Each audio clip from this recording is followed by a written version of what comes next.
Resultam desta vocação as duas grandes possibilidades que o humanismo de Schopenhauer consigna ao homem, chamam-se arte e santidade.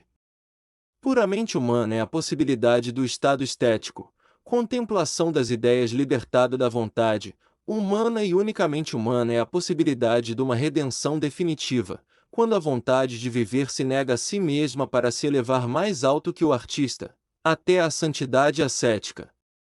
Ao homem é outorgada a possibilidade da correção, que anula o grande erro e engano do ser, intuição suprema, que lhe ocorre quando chama a si todo o sofrimento do mundo e quando pode conduzi-lo à resignação é a inversão da vontade. Assim, o homem é a esperança secreta do mundo e de todas as criaturas, é para ele que, por assim dizer, todos os seres correm, cheio de confiança, é para ele que todos levam os olhares, como para o seu possível Redentor e Salvador. Concepção de grande beleza mística, em que se exprime um respeito humano pela missão do homem, prevalece sobre a misantropia de Schopenhauer, sobre todo o seu desgosto dos homens, e os retifica. É o que me importa, a união do pessimismo e do humanismo, a experiência espiritual, que revela a Schopenhauer que se pode admitir a um sem excluir ao outro e que se pode ser pessimista sem necessidade de ser bem-falante ou um lisonjeador da humanidade. Zero que nos põe em guarda, quando tentados a tomar ao pé da letra o humanismo de Schopenhauer é sua concepção apolínea e clássica da vontade, o que, antes, no seu caso, como em tantos outros, nos força a estabelecer distinção entre a opinião e o ser, a não confundir o homem com seus juízos, é seu extremismo, a grotesca dualidade, a contradição interna de sua natureza, que se deve chamar romântica, no sentido mais pitoresco da palavra, e que da esfera de Goethe o afasta muito mais do que poderia ele ter consciência disso. Raramente haverá título mais expressivo, mais exaustivo que o de sua obra-prima, sua obra única no fundo, pois desenvolve seu único pensamento, porque tudo mais, tudo que ele escreveu durante os 72 anos de sua vida, não foram mais que peças de confirmação obstinadamente reunidas, arrimos de reforço. Zero mundo como vontade e representação, não é somente este pensamento, condensado na fórmula mais curta, é também o homem, o ser humano, a pessoa, a vida, o sofrimento. Nele, os impulsos da vontade, sobretudo os da sexualidade, devem ter sido particularmente fortes e perigosos, torturantes como as imagens mitológicas de que se serve para pintar a escravidão da vontade, sem dúvida. Corresponderam elas underline à sua violenta necessidade de conhecimento, à sua espiritualidade clara e poderosa, mas opondo-se-lhes de maneira tal que o resultado, caricatural em alto grau, foram a dualidade radical e terrível e o despedaçamento da experiência, o mais profundo desejo de salvação, a negação espiritual da própria vida, a acusação contra seu eu, mau, errado e culpado. Para Schopenhauer, o sexo é o foco da vontade, em sua objetivação corporal o polo oposto ao cérebro, que representa o conhecimento. Se, visivelmente, tivessem as duas esferas um poder que de muito ultrapassasse o médio, os únicos beneficiados seriam a plenitude e a força de sua natureza considerada no totalidade. O que precisamente faz dele um pessimista e um negador do mundo são unicamente as relações entre as duas esferas, sua total oposição, que vai até a hostilidade, que tende à exclusão de uma delas e traz o sofrimento. Essas relações, além disso, não impedem que se chame ao seu pessimismo o produto espiritual da plenitude da força, mal compreendida. A dualidade de sua natureza, sensível aos antagonismos e aos conflitos, atormentada e violenta, fala-o sentir o mundo a um tempo como instinto e espírito, paixão e conhecimento, vontade e representação. Como não descobriu ele em sua arte, em seu gênio, a unidade deste mundo? Por que não compreendeu ele que o gênio não é de maneira alguma o silêncio da sensualidade e a ostentação da vontade, de que a arte seria a objetivação pelo espírito, mas a união e a interpenetração das duas esferas, união que encanta mais que, isoladamente, o sexo ou o espírito? Zero estado de artista, de criador será, nele mesmo, mais que a sensualidade espiritualizada e o espírito tornado genial pelo sexo. Goethe viu e viveu tudo isso muito diferentemente que o pessimista Schopenhauer, de maneira mais feliz, mais sã, mais serena, mais clássica, menos patológica, tomada a palavra não no sentido clínico, mas no espiritual, quero dizer, pois, menos romântica. Para ele, sexo e espírito, a ideia e o amor, constituíam o mais poderoso e o mais nobre encanto da vida, e escrevia, porque a vida é o amor, a vida da vicia é o espírito. Em Schopenhauer, ao contrário, o crescimento genial das datas esferas termina no ascetismo. Para ele, o sexo perturba diabolicamente a contemplação pura e o conhecimento renega o sexo, ordenando-lhe, se teu olho te escandaliza, arranca-o. Conceber o conhecimento como a paz da alma, a arte como o apaziguamento, como o estado de contemplação pura, que salva o homem, salvando-se pelo aniquilamento da vontade, e o artista como o esboço do santo, que definitivamente se alforriou da vontade. Tal é a ideia de Schopenhauer. Repitamo-lo ainda, na medida em que tendi para uma objetividade apolínea, esta concepção do espírito e da arte se encontra com a de Goethe, apresenta caráter clássico.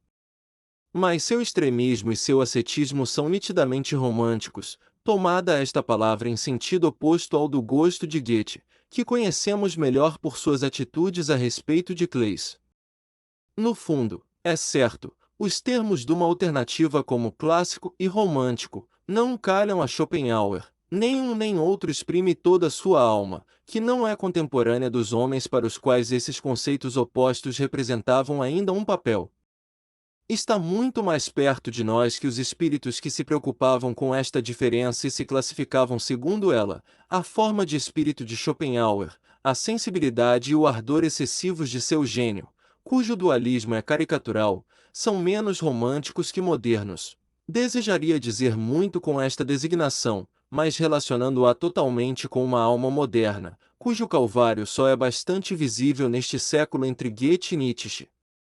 Desse ponto de vista, Schopenhauer toma lugar entre um e outro, mais moderno, mais doloroso, mais complicado que Goethe, mas muito mais clássicos, mais robusto, mais são que Nietzsche. Ele operou a transição, pode-se, pois, deduzir daí que o otimismo e o pessimismo, a afirmação ou a negação da vida nada tem a ver com a saúde e a doença.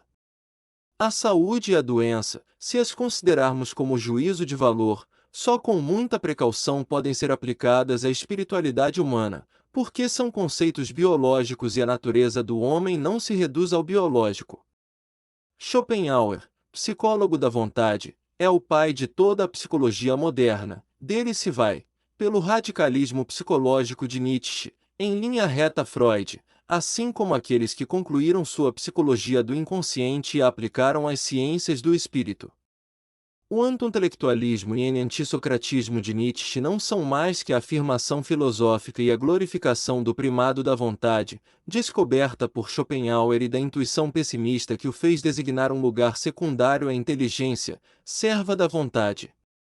Esta intuição, esta verificação, que não é precisamente humana no sentido clássico, de que a inteligência está simplesmente às ordens da vontade, para proveir de motivos, frequentemente muito pouco fundados e falaciosos para racionalizar os instintos, contém uma psicologia cética e pessimista, uma ciência da alma impiedosamente lúcida que não somente preparou os caminhos ao que chamamos psicanálise, como já esta própria psicanálise. No fundo, toda a psicologia desmascara, é o olhar penetrante, irônico do naturalista, que penetra as relações enganadoras do espírito e do instinto.